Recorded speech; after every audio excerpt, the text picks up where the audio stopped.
And then we had the great bust of the 80s Mhm. that where we Slowed things down a little slowed things down a lot, slowed down attendance at conventions a lot because a lot of districts just didn't have the money Right. to send people to the conventions. Right.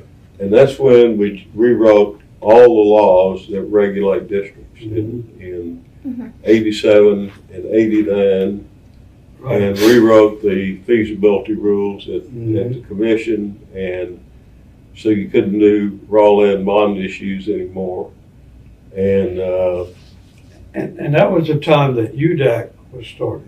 right. UDAC was started by Joe and some of the other attorneys, and it pulled in developers and engineers and operators, what have you. The intent was to influence legislation for the good of Well, the water district industry. And when we had about a dozen mud defaults as a result of the bust of the 80s, and it was clear that we were either going to rewrite all the rules in the regulatory system or mud financing was going away. Mhm. And so we rewrote all the rules so you couldn't do raw land deals. And we have not had a single default of mud on any bonds that were issued after those rules Since that, yeah. went into effect. One of And, the, and Go ahead. here's the success of how good those rules were.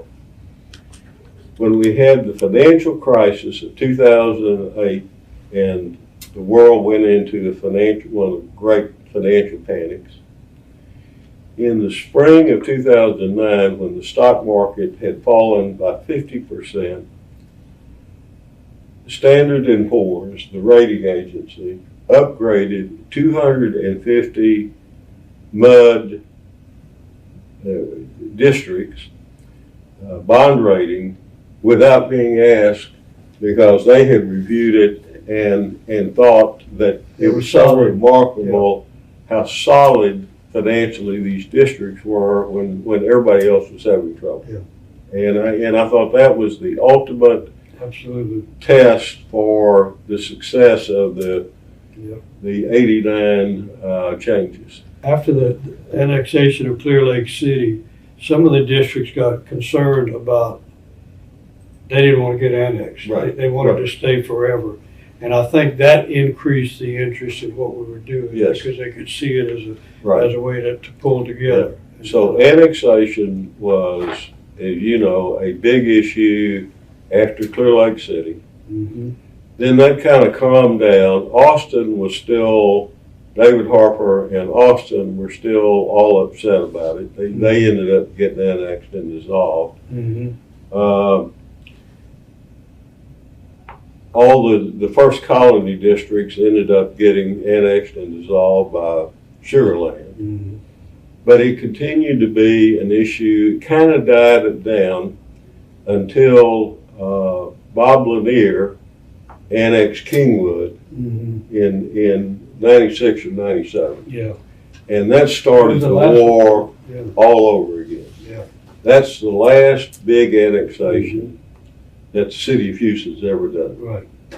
Now, the other thing that happened, because of the legislation that got passed as a result of Kingwood, we had the strategic partnership agreements so that you could work out a deal with the city to split the sales tax revenue. And the districts got money from the sales tax, the city got money from the sales tax, and so the city didn't need to annex anymore. Right. But the annex issue didn't go away, and then later, subsequently, the legislature changed it where now it is virtually impossible Annex. for the city to annex a Yeah. district unless Mhm. the board and the residents really want to be annexed. Yeah. And so Which didn't happen. we have gone 180 degrees. When I came into the business, the city could annex anything for any reason, anytime, and now it's virtually impossible for a city to annex. Right. All right, and it was a very evolutionary process. Yes. And that's had a huge impact on the association, because now we have literally hundreds, actually probably over 1,000 active districts in the state, and most of them that are really MUDs for residential development belong to the association. Yeah, yeah. And so the association has become a really big, powerful organization.